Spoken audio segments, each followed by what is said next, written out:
SMK Negeri 1 Siau Barat Selatan didirikan di Kampung Telawit dengan 3 jurusan. Pertama, teknik audio video. Kedua, agribisnis pengolahan hasil perikanan. Ketiga, usaha perjalanan wisata. SMK Negeri 1 Siau Barat Selatan berdiri pada tanggal 13 September 2011 yang domisili di wilayah Kampung Mahuneni, Kecamatan Siau Barat Selatan.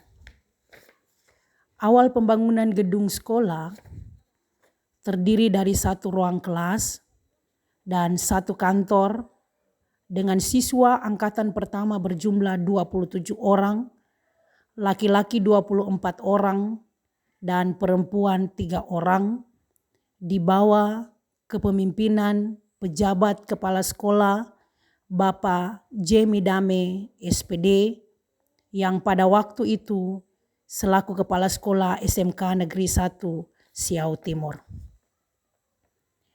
Program keahlian atau jurusan yang pertama kali dibuka adalah teknik audio video atau TAV tahun ajaran 2011-2012.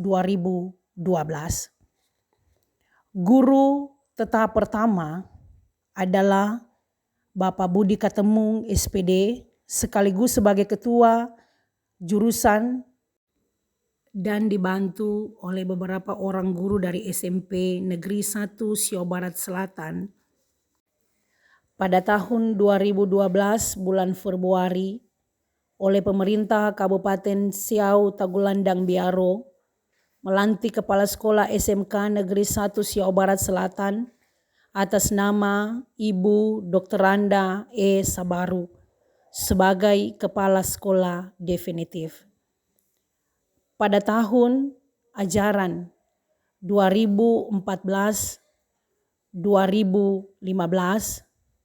SMK Negeri Siau Barat Selatan membuka jurusan usaha perjalanan wisata dan jurusan teknologi pengolahan hasil perikanan atau TPHPI.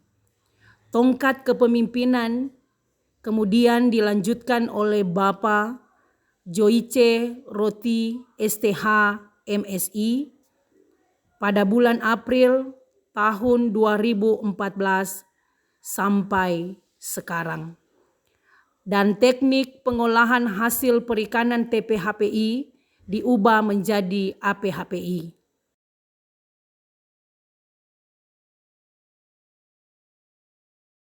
Salam sejahtera untuk kita sekalian. Shalom. Shalom.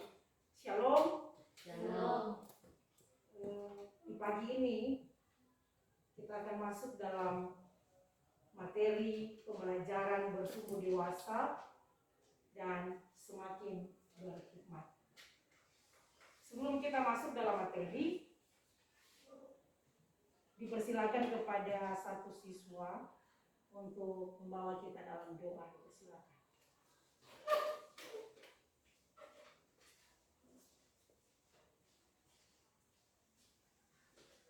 Mari kita satu dalam doa, kita berdoa.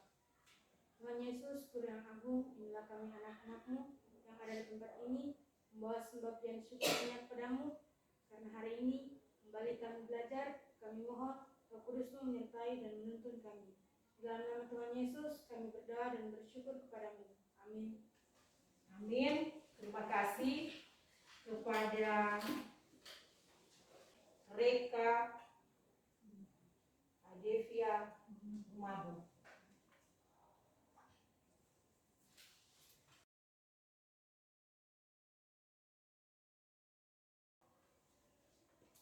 Kompetensi dasar yang akan kita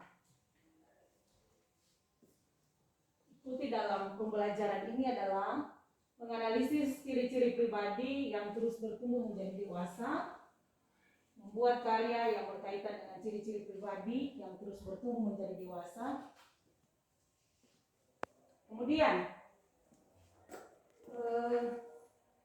tujuan pembelajaran, siswa dapat menjelaskan arti bertumbuh menjadi dewasa. Kedua, menjadi dewasa dan mengidentifikasi ciri-ciri pribadi dewasa dalam berbagai aspek.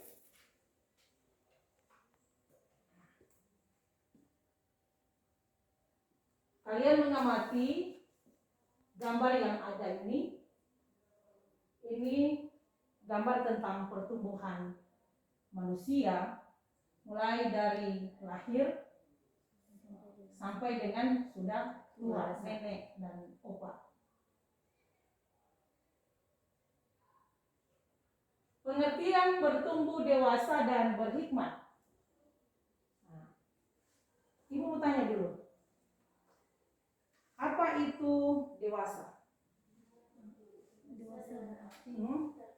Apa itu dewasa? Satu-satu berjawab. Apa? Dan sudah tidak akan lagi. Jadi dewasa mengalami kematangan. Amin. Jadi orang kalau dewasa, DP usia berapa? Usia berapa dewasa? 17 tahun ke atas. Menurut Kamus Besar Bahasa Indonesia, tumbuh adalah timbul hidup dan bertambah besar atau sempurna. Menurut Kamus Besar Bahasa Indonesia, dewasa adalah bukan kanak-kanak dan mencapai kematangan. Jadi kalau masih anak-anak, masih minta malu toh? Ya. Mau mandi masih orang lain yang jaga mandi. Tetapi kalau kamu diri sendiri tuh yang mau kasih bersih diri, so sadar bahwa kita belum mandi, kita lapar. Tapi kalau masih anak-anak, masih bayi, semua masih diurus oleh orang tua. Berhikmat. Apa itu hikmat? Apa itu hikmat?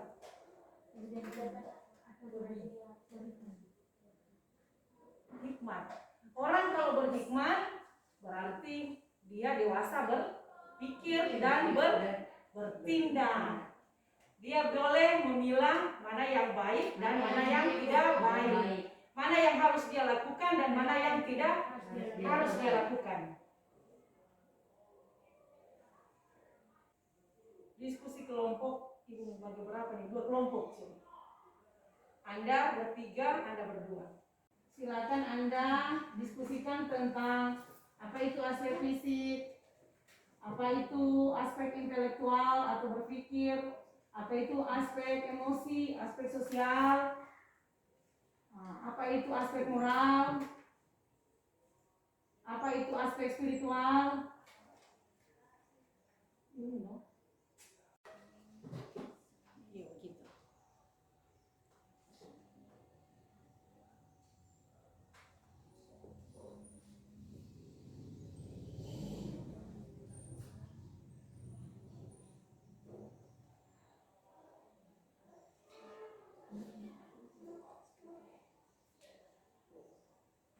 Kita masuk di dalam diskusi kelompok. Jadi adik-adik akan mengumpulkan data atau informasi tentang ciri-ciri pribadi yang bertumbuh dewasa dalam berbagai aspek. Aspek fisik.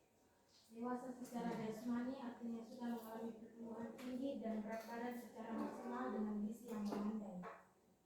Aspek fisik. Mulai dari aspek fisik, oh? Ya. Apa tadi dijawab oleh mereka?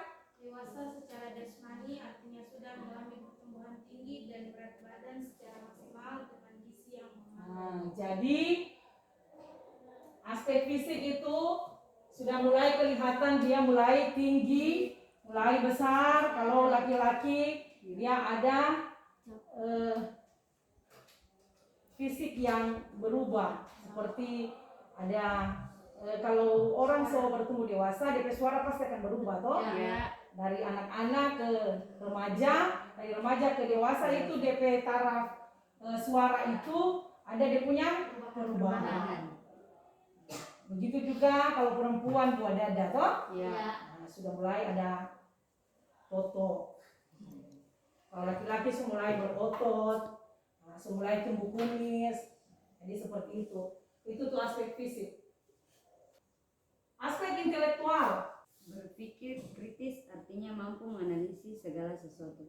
Nah, jadi aspek intelektual berpikir kritis, mampu menganalisa segala sesuatu keadaan, permasalahan dengan pikiran yang sehat dan benar. Nah, jadi orang mampu memilih mana ini yang orang harus mau bikin. Ya. Seperti orang harus sekolah. Jadi kalau datang di sekolah berarti harus belajar, harus menimba ilmu, bukan datang di sekolah harus bermain, mau suka bolos, mau di saat jam belajar keluar-keluar. Nah, itu hal-hal yang negatif yang dilakukan kok di sekolah. Berpikir proaktif artinya tidak pernah berhenti untuk berpikir demi sebuah kemajuan. Jadi supaya mendapatkan ilmu yang sesungguhnya harus rajin belajar, kan? Ya. Harus rajin belajar, jangan suka bolos, jangan suka alpa. Tidak berpikir negatif. Itu berpikir negatif bagaimana? Hal-hal yang tidak baik. Menganggap segala sesuatu itu tidak baik, kan? Ya. Misalkan kita akan merokok supaya orang tahu bahwa kita ini jago.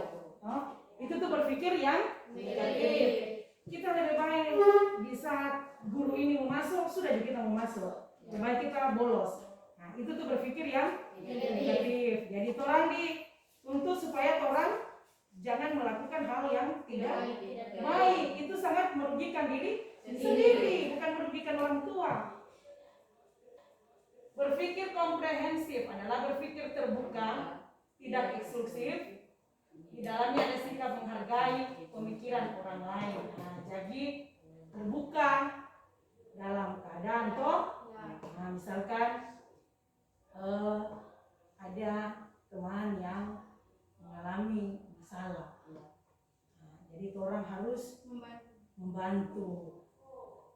Orang terbuka terhadap keadaan apapun. Bisa teman ketawa, orang sama-sama ketawa toh. Bisa teman susah, menderita, menangis, di sana orang harus hadir sebagai teman yang membantu toh. Nah, kadang orang di kehidupan rumah tangga orang, di keluarga orang ada masalah toh. Nah, jangan salah cari teman untukmu curhat. Kan, lebih bagus curhat pas apa? Tuhan.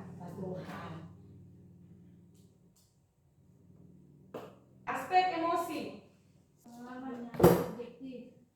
Pengalaman yang subjektif yang pertama sekali diceritakan oleh para jadi itu psikologi apa? Itu rasa, hati kan? Ya. Jiwa. Nah, jadi kalau orang di saat orang marah, orang mulia ini teman yang masih mau bergara, otomatis ada reaksi ke sana kan? Ya. Bangke. Kita akan tunggu pada dia karena kita ini sementara marah. Tapi kalau terus mau digarap, terus mau dipancing, kita akan lebih marah. Nah, itu tuh emosi. Jadi orang harus tahu menempatkan itu emosi kan. Ya. Nah, di saat mana orang mau marah, di saat mana orang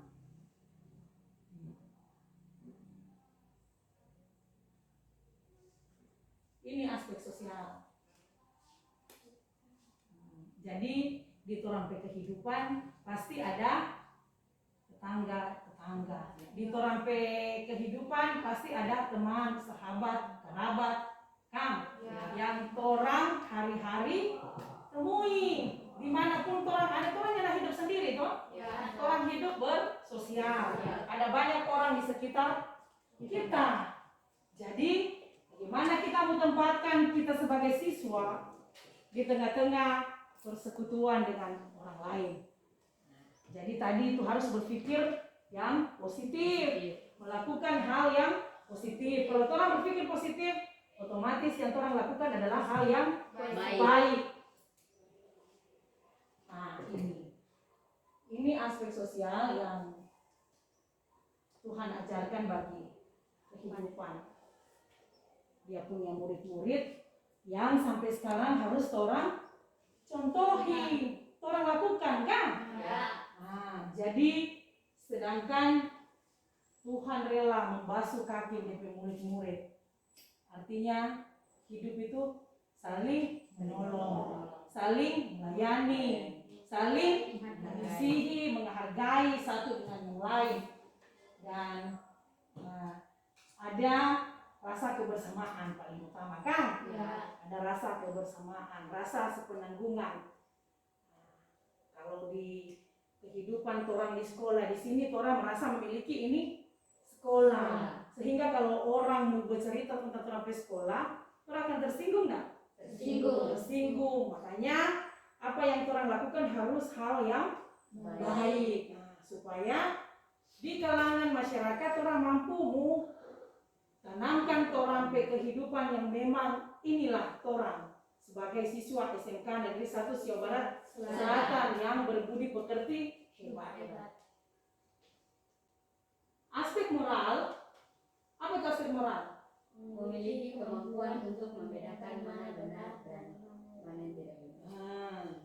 Jadi sama dengan tadi kan, dari itu spiritual, toh, dari aspek sosial, dari orang kalau sudah dewasa di tengah-tengah aspek moral ini, orang tahu kan itu hal susila. Nah, jadi Anda pastinya akan ada pacar, atau sementara cari pacar, atau sementara berteman. Nah, tetapi orang ada aturan toh? Ada koridor yang harus orang mau ikuti. Sebab orang ini adalah orang Siau apa? Menanamkan budaya sopan kan? Sopan santun itu sungguh dijunjung tinggi, sehingga dalam berpakaian, bertutur kata, berucap, bergaul itu ada dia punya aturan. Sebab biasanya kan orang kalau sudah bergaul terlalu dekat, apalagi anak-anak remaja yang suka mencoba, suka mencoba hal-hal baru tanpa memikirkan ini hal yang tidak baik. Nah, misalkan waktu tambah di apa? Di jembatan. Waktu tambah di jembatan, baru mau pergi di pantai, ditambah hiburan, mulai merokok, minum, basmagol so terlalu intim. Pada akhirnya Anda terjerumus sendiri. Anda yang melakukan dan Anda yang harus mengalaminya. Tidak ada penyesalan lebih dulu. Penyesalan akan datang kemudian. Jadi kalau belum terjadi jangan. Lebih baik mencegah daripada mengobati. Aspek spiritual. Apa yang spiritual? Kewajiban ibadah dan meninggalkan larangan-larangan agama, saling menghargai dan membina hubungan. Jadi orang harus kuat dalam persekutuan. Jadi ada ibadah remaja, ada ibadah pemuda, ada ibadah kelompok, ada ibadah masuk gereja, ada ibadah duka, orang harus ada. Jangan mau datang barang begitu, tetapi bukan datang di tampak. Yang bersangkutan datang di pondang-pondang ke sana. Jadi orang mampu memberi orang berdiri kepada Tuhan yang merancangkan segala sesuatu. Tetapi orang yang melakukan jadi apa yang orang lakukan harus berdasarkan aspek spiritual, aspek moral, aspek fisik. Orang harus lihat itu dewasa dalam segala hal. Berarti dia dewasa berpikir, dewasa bertindak, dan dewasa dalam melakukan segala sesuatu berdasarkan cerminan dari kasih Tuhan kepada kita. Nah, kesimpulannya dari pemaparan kelompok-kelompok tadi, DP kesimpulan seperti ini. Kedewasaan bukanlah sekedar sebuah proses biologis, melainkan juga proses mental, proses psikologis, dan dari Alkitab kita belajar bahwa kedewasaan itu dicirikan oleh kebijaksanaan atau hikmat. Jadi dewasa bukan cuma dia besar, gede, tinggi, berbodi, tetapi dewasa dalam berpikir dan bertindak. Itu tuh baru bilang dewasa is the best. Toh? Nah, itu tuh bilang pemuda yang sungguh luar biasa. Jadi di sekolah ini taburlah hal-hal yang baik supaya Anda menuai kesuksesan. Demikianlah pemaparan materi di saat ini. Sudah mengerti? Sudah. Terima kasih. Dan kembali kita akan berdoa. Dan mari Ibu minta satu siswa untuk memimpin kita dalam doa. Dalam doa dan kepada teman kembali dipersilakan untuk mewakilkan dalam doa. Mari kita berdoa. Terima kasih Tuhan, terima kasih Bapak, karena di mana Engkau telah menuntun jalannya pembelajaran kami saat ini sesuai dengan kehendak. Ya Tuhan, serta kami melakukan seluruh aktivitas kami selanjutnya, kalau Engkau tuntut sertai sampai dengan saat jam pulang. Inilah menjadi doa kami dalam nama Tuhan Yesus, kami berdoa dan bersyukur kepada-Mu. Amin. Amin. Terima kasih untuk kehadirannya hari ini. Terima kasih untuk pembelajaran kita di hari ini. Dan kita nanti akan berjumpa minggu depan. Tuhan Yesus memberkati kita. Shalom. Shalom.